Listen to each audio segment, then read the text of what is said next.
Merci, j'avoue que je prends cela un peu au pied levé, puisque, comme vous le savez, Ruth Elkrief devait également intervenir. D'abord, évidemment, introduire mes deux interlocuteurs qui vont certainement parler le plus directement possible l'un avec l'autre. Deux expériences du pouvoir, David Cameron, ancien Premier ministre britannique, Manuel Valls, ancien Premier ministre français, leur expérience du pouvoir face à la menace terroriste, face à la radicalisation, et puis leur expérience s'appuyant sur cette expérience, essayer de comprendre aussi la différence entre le modèle français et le modèle anglais face à cette menace commune. Un mot d'abord pour dire que cette menace, elle est effectivement commune, parce que les attentats, ils ont lieu à Londres, ils ont lieu à Paris, ils ont lieu autant à Madrid ou récemment à Vienne. Il y a la menace intérieure, des jeunes qui souvent ont grandi en France et ont grandi également en Grande-Bretagne, et pourtant, le modèle n'est pas le même, et je voudrais qu'on commence tout de suite par cette différence, parce que la lutte et la menace est la même, l'objectif est le même, c'est-à-dire lutter contre cette radicalisation et contre le terrorisme, et pourtant les outils choisis notamment dans le modèle français ou dans le modèle anglais, communautarisme, multiculturalisme du côté de la Grande-Bretagne, laïcité, même si on le sent bien aujourd'hui, elle est en débat, cette laïcité à la française, difficulté d'ailleurs même à traduire le mot laïcité en anglais, c'est vraiment un mot extrêmement français. Et je voudrais donc commencer avec vous, Monsieur Cameron. Est-ce que vous estimez qu'aujourd'hui, il y a l'un des deux modèles qui serait plus efficace que l'autre, ou est-ce qu'au fond, on arrive à un point où on doit constater l'échec de l'un comme de l'autre? Well, thank you, first of all, for inviting me to join you this afternoon. It's a huge pleasure, and to join my friend Manuel Valls. We worked very hard together as prime ministers. And I would start by stressing the similarities between our approaches rather than the differences. I mean, I felt an enormous solidarity with France in recent months and years as you faced, as we have, these terrorist attacks. And as your government, I think quite rightly, has said that it wants to deal with the real poison here, which is the extremist Islamist philosophy and approach that has taken a great religion and poisoned it and led a whole group of young people, mostly young people, to turn against their own country and commit hideous acts.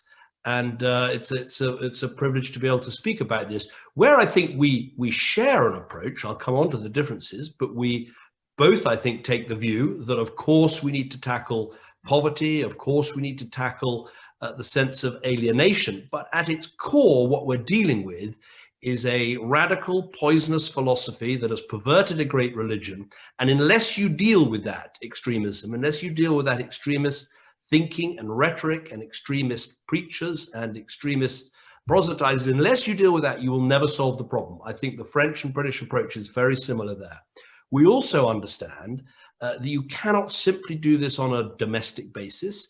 We were partners in closing down the caliphate in parts of Iraq and Syria because it was absolutely necessary. The threat was, you know, perhaps at its greatest sense when not only did these people have a poisonous ideology and the use of social media and other means to hit us with their terror, but they also had a base. They had, as it were, a country with weapons, with money, with resources behind them. So I think those are similarities. We share the analysis. We share the sense that Britain and France, as two internationally minded countries, need to deal with these things at source and deal with rogue states and unsafe areas of our world, as well as recognizing the problems of the ideology. I think where there's a difference, and I wouldn't overestimate it, is the UK, because we are a union of four nations, we have a sense of civic nationalism, of being not just English or Scottish or Welsh, but also British. And we try to build a model where people can come to the United Kingdom and they can be Jewish and English and British. They can be Hindu and Scottish and British. They can be Muslim and Welsh and British. We build a sort of inclusive civic nationalism. Now, We haven't done well enough. We need to do far more, but we see that as a model to try and build a cohesive, inclusive society. As I say, we could absolutely knock the lights out and get every part of that right and build a country where everyone feels at home, where everyone feels comfortable, where everyone feels they have opportunity. Even if we did all those wonderful things, if we don't deal with the problem of Islamist extremism and driving it out of the mosques and out of the community centers and out of the universities, if we don't do that, we will still fail. So I would emphasize the similarities, not the differences, when it comes to our two systems. Merci beaucoup, David Cameron. Vous insistez donc sur les points de lien, parce que la menace est la même. Manuel Valls, de votre côté, les outils sur lesquels vous vous êtes notamment battu, la question des signes extérieurs religieux, la question de l'intégration. Je voudrais rebondir sur le dernier mot de David Cameron qui parle de la question d'être plus inclusif. Est-ce que, au fond, quand on dézoome, je dirais, c'est-à-dire quand on regarde ce qui se passe en Grande-Bretagne, quand on regarde que la menace est la même, est-ce que vous vous dites pas parfois, peut-être qu'on se bat pour des outils, on y met énormément d'énergie, voire même beaucoup de débats en France sur les signes extérieurs de religion, qui au fond ne changent pas grand-chose quand on voit que la menace et la réalité terroriste est finalement la même. Merci Apolline de Malherbe, d'où l'utilité de ce type de débat, précisément pour échanger. Je veux remercier David Cameron d'y participer et je veux surtout, je l'ai fait en introduction de ce débat, le remercier devant lui pour sa présence il y a 6 ans à la grande manifestation du 11 janvier. Il était l'un de ces chefs d'État et de gouvernement qui était solidaire avec nous. Un mot, moi aussi je veux parler d'abord des ressemblances, des points communs. La Grande-Bretagne et la France sont des grandes nations avec une grande histoire, elles ont dominé le monde tour à tour, ce sont des empires coloniaux. Nous accueillons dans nos propres pays des millions de citoyens de confession et culture musulmane ou d'autres religions qui sont des citoyens britanniques ou des citoyens français. Et puis nous avons eu à faire face au terrorisme. La Grande-Bretagne, bien sûr, d'abord et douloureusement, et nous aussi au cours des années 2000. Et puis nous coopérons ensemble et nous continuerons de coopérer ensemble. Ça me semble tout à fait fondamental et stratégique que la Grande-Bretagne et la France, par leur connaissance du monde et du monde arabo-musulman, continuent à travailler ensemble, à échanger et à voir quels sont les meilleurs outils pour faire face aux défis. 2 choses pour poursuivre le débat. Premièrement, je pense qu'il y a une distinction qu'il faut bien comprendre, et c'est tout le sens de ces débats au cours de cet après-midi. Il y a bien sûr les questions sociales, économiques, cet apartheid que j'avais évoqué et qui peut expliquer le passage à l'acte. David Cameron l'a évoqué il y a un instant, mais je pense qu'il a eu raison de faire tout de suite cette distinction par rapport à l'idéologie que nous affrontons. À la fois pour la distinguer de l'islam qui est pratiqué par l'immense majorité de nos concitoyens, pour dire aussi que c'est un sujet d'une très grande complexité, nous l'avons dit, et Jean Birbaum avait raison tout à l'heure de dire dans une table ronde qu'il ne faut pas en permanence dire que ça n'a rien à voir avec l'islam. Non, on tue au nom de l'islam et on défigure en même temps cette religion. On s'attaque à nos valeurs et de l'autre côté, on veut séparer des millions de musulmans du reste de la société. C'est ça que cherchent les islamistes, c'est ça que cherche l'islamisme. Donc c'est un débat difficile, mais il nous faut gagner la guerre des mots, la guerre idéologique. Et puis nous avons des traditions différentes. Et pour peut-être provoquer le débat, dans cette guerre que nous mène l'islamisme, cette idéologie, pour conquérir d'abord l'islam, pour conquérir surtout les communautés européennes de musulmans, les communautés musulmanes, pardon, en Europe, la guerre des mots est importante, mais la guerre des signes aussi.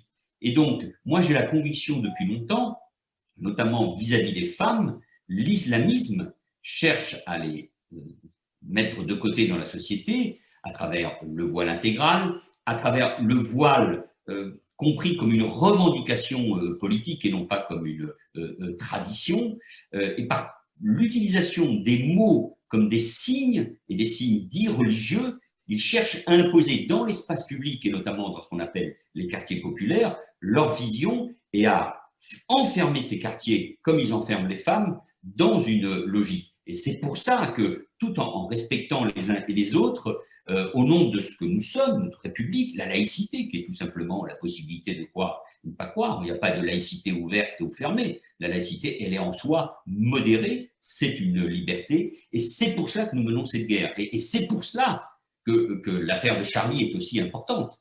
Parce que l'idée qu'on puisse critiquer les religions, qu'on puisse blasphémer, fait partie aussi de ces libertés, ce qui ne veut pas dire qu'on ne doit pas faire un travail profond d'explication.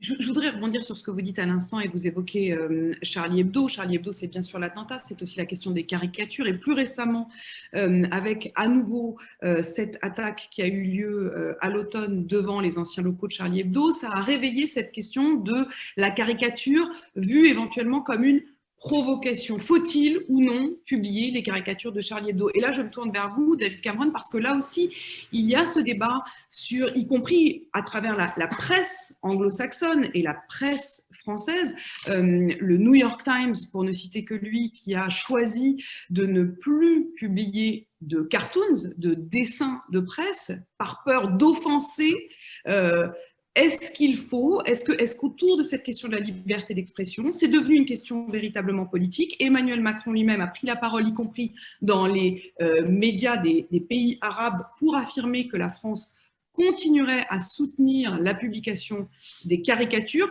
Là encore, c'est un point d'achoppement parfois. Quelle est votre position, David Cameron?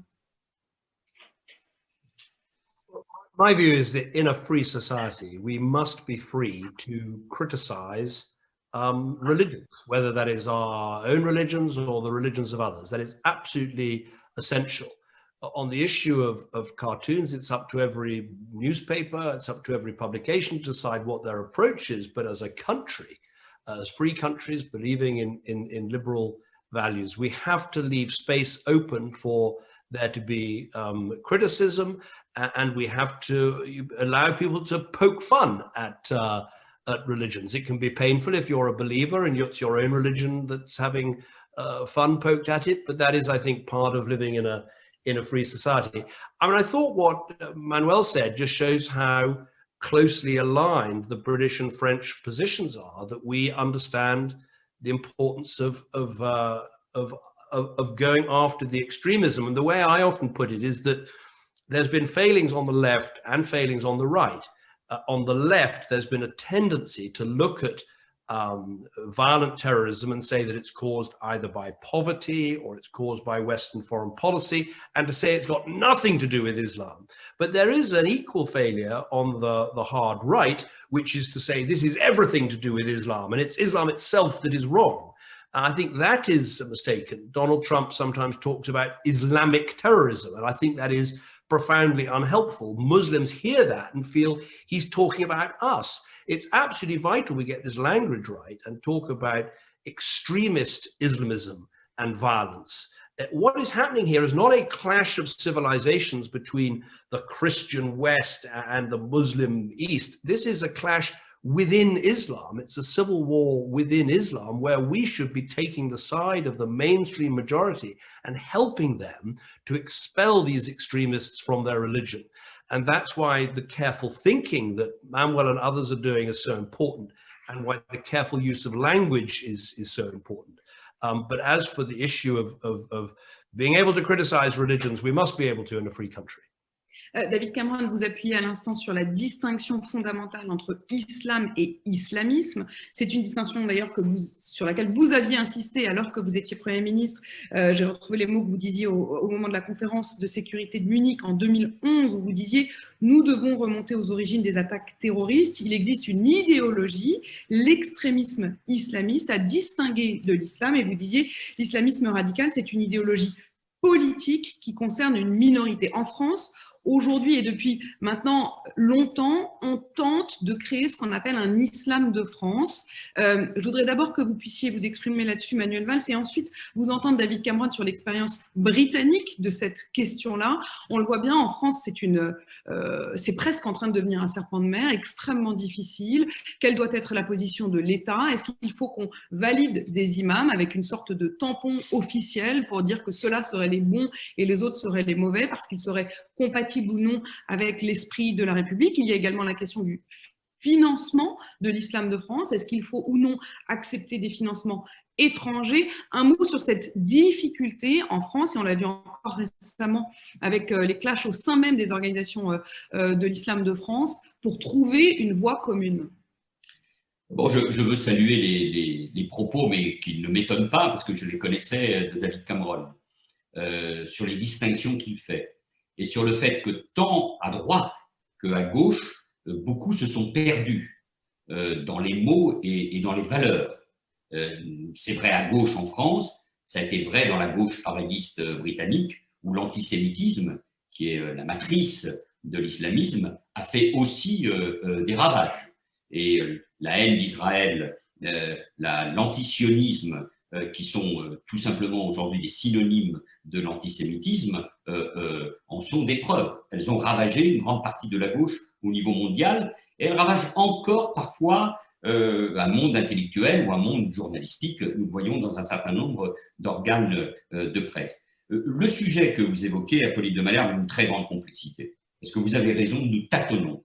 Et il y avait quelque chose qui était dit dans une table ronde précédente, je crois que c'était toujours Jean-Pierre Maume, qui parlait de cette guerre civile, de cette guerre mondiale qui ravage l'islam au niveau mondial. Nous sommes en train, nous, de traiter au niveau européen, au niveau de nos pays, une question qui est une question globale, mondiale, qui vient de très longtemps, et notamment qui a surgi évidemment avec la guerre civile, avec ce qui s'est passé en 79, pardon, en Iran, avec la guerre d'Afghanistan, la guerre civile dans les années 90 et 2000 en Algérie, etc. La face de l'islam a progressivement changé. Ça a été aussi la responsabilité, évidemment, du wahhabisme venant d'Arabie saoudite. Donc, c'est cette guerre-là, ou cette confrontation au sein de l'islam au niveau mondial, qui a des répercussions partout. Et donc, il faut espérer que les choses changent au niveau des grands pays arabo-musulmans. Ça sera long et difficile, même si on voit aujourd'hui des mouvements intéressants, notamment à travers ce qu'on appelle les accords d'Abraham entre un certain nombre de pays sunnites et Israël. Mais nous savons que ça sera extrêmement long. Et en France, c'est difficile. Moi, je pense, après réflexion, que l'État n'a pas à intervenir directement dans les affaires internes de l'islam. Alors, dit de manière aussi abrupte, ça démontrerait qu'on ne peut pas agir. Mais je pense que c'est très dangereux que l'État se substitue et essaie d'organiser, comme Napoléon l'avait fait avec le culte israélite, mais c'était à un autre temps, l'organisation de cette religion et les financements. Mais nous devons favoriser le débat, les théologiens, le surgissement de ces intellectuels qui nous aident dans une guerre idéologique, dans une guerre de communication, notamment sur les réseaux sociaux, à expliquer notamment à la jeunesse française, qui a ces origines-là, qui a cette double culture, mais qui est française, ce qu'est véritablement l'islam. Et il faut aider toutes les bonnes volontés. Mais que l'État lui-même cherche à organiser l'islam, ça me semble extrêmement complexe, même si, encore une fois, il ne faut pas être naïf et qu'il faut combattre notamment les grandes tendances politiques que sont les frères musulmans et les salafistes qui veulent profiter de ce débat pour prendre le pouvoir sur l'islam.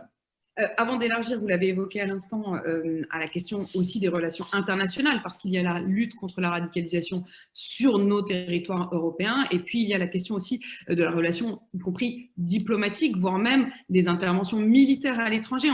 On y reviendra dans un instant pour conclure ce débat, mais sur ce point qu'évoquait Manuel Valls à l'instant, de l'intervention de l'État sur l'islam en France, David Cameron, j'aimerais vous entendre sur l'expérience anglaise et sur votre position là-dessus. Il y a également la question de la fermeture de certaines mosquées. En France, on le voit bien, on tente, mais là encore, on tâtonne parce qu'il faut des outils juridiques qui ne sont pas toujours présents, parce qu'il y a la difficulté à concilier la liberté d'expression, la liberté de culte et la lutte contre la radicalisation. Quelle est votre position sur ces questions-là précises, David Cameron?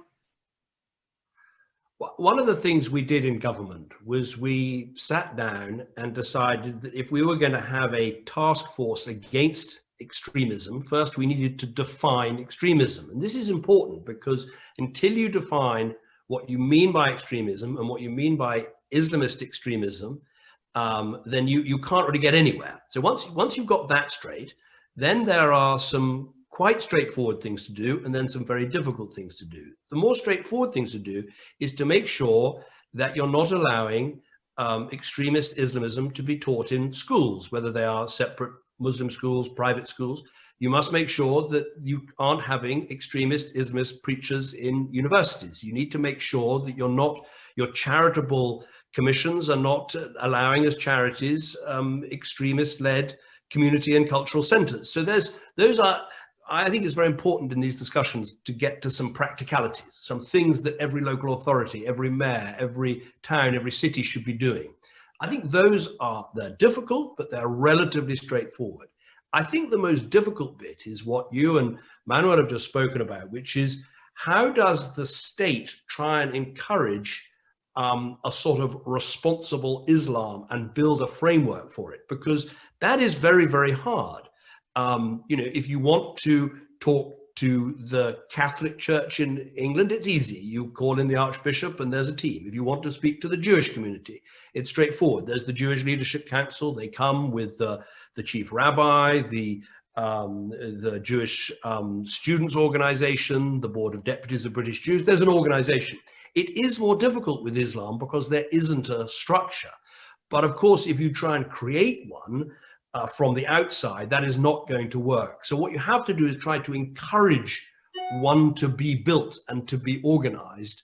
So then you can then have that discussion about making sure that imams who are coming to preach in the United Kingdom can speak English, because it's very important that young people who might be being led astray have got someone in their mosque, in their community center, that they can talk to in their own language.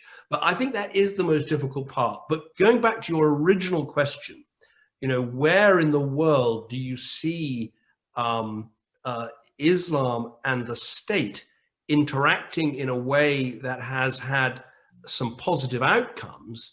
I would say it's worth spending some time, as I did, looking what has happened in Indonesia and perhaps comparing that to other countries in East Asia. In Indonesia, they have kept out the Saudi Wahhabi influence by and large. They've tried to foster an Islamic faith that is consistent with your commitments as an Indonesian and as part of that country. I think there are lessons to learn from the other side of the world about how to bring together Islam and democracy and good civic politics and behavior. And we are not all wise in these things. There are lessons to learn from other countries that are good, and then there are some lessons to learn of countries that have done even worse than we have. Apolline a l'air bloquée là sur l'image. With my rhetoric. Yeah. Je pourrais rajouter qu'au fond, il y a dans ce débat un rappel à faire, c'est que chacun d'entre nous a plusieurs identités. Et que ce qu'il faut réussir en Europe, c'est cette double identité, si nous parlons des musulmans, mais ça vaut pour tous les autres, bien évidemment, d'être des citoyens à part entière. Et les lois de nos pays respectifs sont supérieures à toute religion, et qu'ils puissent vivre et s'épanouir pleinement dans leur identité de musulmans sans que ça soit une contradiction. Citoyens musulmans, comme il y a des citoyens juifs, comme il y a des citoyens catholiques, anglicans, ou tout simplement des gens qui ne croient pas. Et on cherche toujours la définition de la laïcité française, et au fond, c'est ce que nous pratiquons quand même dans beaucoup de pays, c'est cette distinction, c'est ce sécularisme. Donc c'est ça que nous devons réussir, me semble-t-il, et nous sommes d'accord avec David, à promouvoir dans nos pays, tout en luttant évidemment contre toutes les formes de radicalisation qui vont contre tout simplement les valeurs, et les valeurs universelles, nos civilisations qui sont aujourd'hui attaquées partout en Europe. Well, Manuel, I agree with that. And one of the challenges I found was that the organization in the UK that said it spoke for a lot of Muslims, the Muslim Council of Britain, if they were listening to this conversation, they would take huge issue with what you have just said and what I have just said and say that somehow that was Islamophobic. I think that is nonsense to argue that it's important to be a citizen of a country like France or Britain, that you can have your religious faith, but you also have to buy into some of the core concepts of being a citizen of that country. That is not an unreasonable thing to say. And that's part of the challenge that we face. I think Apolline is now back online. Pardon. Merci. Merci d'avoir assuré l'animation, David Cameron. Manuel Valls, je voulais vous relancer, mais peut-être vous l'avez évoqué pendant les 3 minutes où j'ai dû disparaître. Cette question que vous évoquiez de vous-même à l'instant, qui est la question aussi diplomatique. Vous parliez des accords d'Abraham, qui sont les accords qui ont été les accords de paix entre Israël et plusieurs pays, dont Bahreïn, dont les Émirats arabes unis. Quelle doit être la position de l'Europe? On a l'impression que ça se fait un peu en dehors de nous. Bon, je vais être très clair. Je parlais des bouleversements au sein même de l'islam et on doit considérer que le dialogue et les accords en cours entre Israël et un certain nombre de pays arabo-musulmans sont d'une portée tout à fait historique et considérable.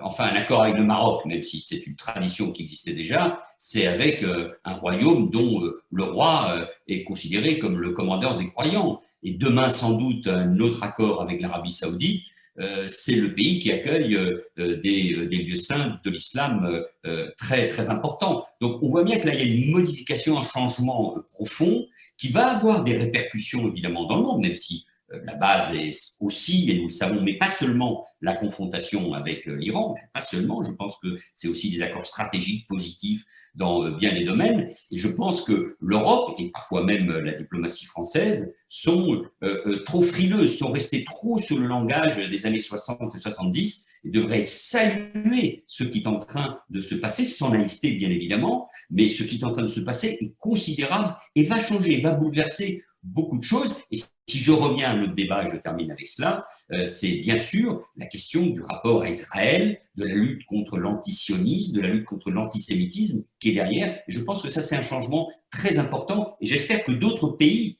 du monde arabe, du Maghreb, vont s'intégrer à ces accords parce qu'ils changent pour nous une grande partie des choses, ils favorisent le discours sur tous les sujets que nous avons bien sûr évoqués il y a un instant. David Cameron, sur ce point, mais aussi une question parce que vu de France, il y a eu un épisode dans la lutte contre le terrorisme qui est aussi cette question de la lutte, on l'a dit, sur nos territoires, sur le territoire européen, mais il y a aussi la lutte sur le territoire diplomatique et sur le domaine militaire. Il y avait eu ce fameux épisode en août 2013 où François Hollande, Barack Obama et vous-même aviez été confrontés à ce qu'on appelait le franchissement de la ligne rouge, à l'époque par le pouvoir de Damas, l'utilisation du gaz sarin sur la population civile. Daesh, à l'époque, n'existait pas de manière formelle. Cette intervention militaire n'a finalement pas eu lieu. Est-ce que, avec le recul, vous avez un regret sur cet épisode? Yes, I regret that we lost the vote in Parliament on taking military action, and that Barack Obama and I and the French leadership didn't take that action. It wouldn't have solved the crisis in Syria, I'm not pretending that, but a red line was set about the use of chemical weapons, and having set that red line, we should have acted. And I've written about this in my book. I lost a vote in Parliament. I lost that vote really because my own MPs were so scarred by the experience of the Iraq War that they were almost trying to correct their past vote rather than think about this issue of Syria and chemical weapons and the need to act. But let's be clear, even if we had acted, it wouldn't have solved the crisis in Syria. I would just make 2 points in response to what Manuel was talking about the importance of what other countries do. First of all, when countries like Bahrain and UAE are making this agreement with Israel, I think that is all to the good. But more to the point, countries like the United Arab Emirates are trying to take steps to demonstrate that Islam can exist in a society that may not be a democracy, but is trying to grow its civic space of freedom. And they are trying to allow churches and synagogues to be built in that country. And when that happens, those of us that want to see this sense of moderate Islam should be there to applaud and to will them on. The second thing I'd say, which I suppose links to the Syrian situation, is I know that Nicolas Sarkozy and I are sometimes criticized for our response to the Arab Spring, that we were too eager to try and encourage the flowerings of democracy. And yet now we look at how many of those flowerings have been snuffed out. Only Tunisia really is anything like a success story. I would still make the point that if we want to fight Islamist extremism in the long term, these repressive autocracies that exist in so much of the Arab world are not the long-term answer. As long as they exist, and as long as these countries lack for economic success, there will be a sense amongst young people of looking for an alternative. We should try to make that alternative democracy, the rule of law, the right to decide your own future, to have a job and a voice and a stake in your society. Because if we're not speaking up for that, then the Islamists and the extremists will capture their attention. So I'm not naive in believing that you can drop democracy out of the back of an aeroplane or impose it at the point of a gun. But we should, as Democrats, as believers in freedom and liberty and the rule of law, we should stand up for those things and talk to those things and give young people in those countries hope that that's their future, not the poisonous extremist narrative that they're getting from too many at the same time. Merci, même si on voit qu'en ce moment la démocratie elle est fragile, y compris dans nos propres pays avec la montée des populismes. Je voudrais vous donner à chacun 30 secondes, que vous puissiez quand même dire un mot pour conclure. Manuel Valls. Donc quand des leaders français et britanniques se rencontrent, ils auront toujours à cœur de soutenir ce que sont nos valeurs fondamentales et nos valeurs universelles.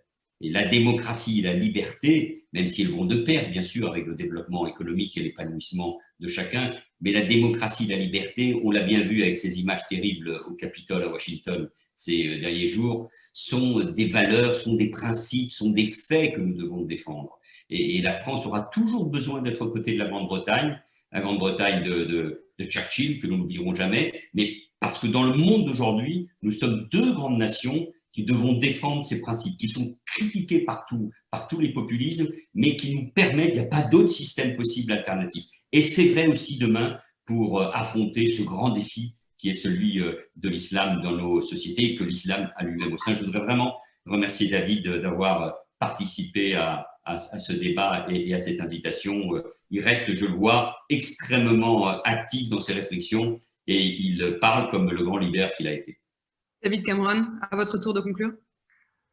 Thank you. Look, I will never forget my visit to Paris after the Charlie Hebdo atrocities and linking arms with other leaders and walking through your streets and seeing those signs, Je suis Charlie, Je suis Juif. It was unbelievably powerful and made me understand how French people think so passionately about their democracy and their system and their way of life. And I'll never forget coming to the Bataclan after that appalling slaughter. And of course, a similar slaughter was visited on us with Islamist extremist violence at the Manchester Arena. So we absolutely share the same experience. And I think we need to share the same approach. And by and large, we do. It's an approach based on recognizing there's a huge amount we do within our own countries, tackling extremism, encouraging moderation, going after the extremist hate preachers and having all those powers that we need. It's also understanding we have to act outside our own countries. We were right to deal with the ISIS caliphate. We are right to worry about ungoverned spaces and rogue states and countries where there is chaos and disorder that can lead to more Islamist terrorism. But I think most important of all is this clarity of thinking, of understanding we are not battling Islam, we are battling a perversion of Islam, and the vast majority of Muslims are on our side as we do this. And using this, intelligent, thoughtful, yet strong approach means that we can win. But I think it's a battle we're going to be engaged in for many, many years to come. And I would say there is some similarity with the Cold War, the struggle of freedom versus communism. We didn't beat communism simply by being strong and having strong defenses and thinking about abroad.